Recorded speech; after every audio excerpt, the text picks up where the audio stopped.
Okay, so number 3, we are going to make, again, the left look like the right. So I'm only working with the left-hand side, and I'm going to make it look like the right-hand side. So the only thing I'm going to really change right now, and thought would be make everything turn into sines and cosines, is my cosecant.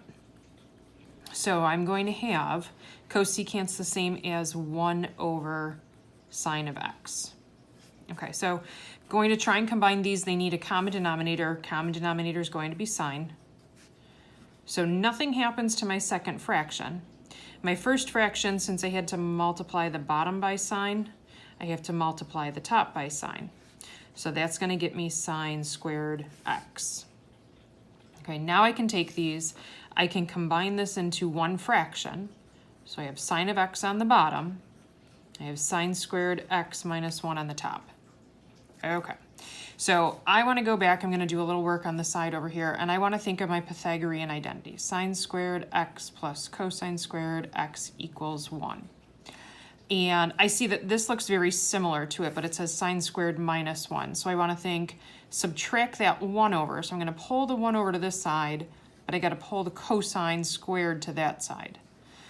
So I'd have to subtract over the 1, but to get the cosine squared to move over to the other side, I'd have to subtract that cosine squared. So now I can see sine squared x minus 1 is the same thing as negative cosine squared x. Okay, so I'm going to do a substitution. I'm going to pull my work up here. Okay, so now I'm going to have a negative cosine squared x over sine of x. Okay, so now you might be saying, now what in the world do I do? Well, look at your answer. Look at what you want this to look like. You want a negative, you want a cosine times cotangent. Well, here's my negative.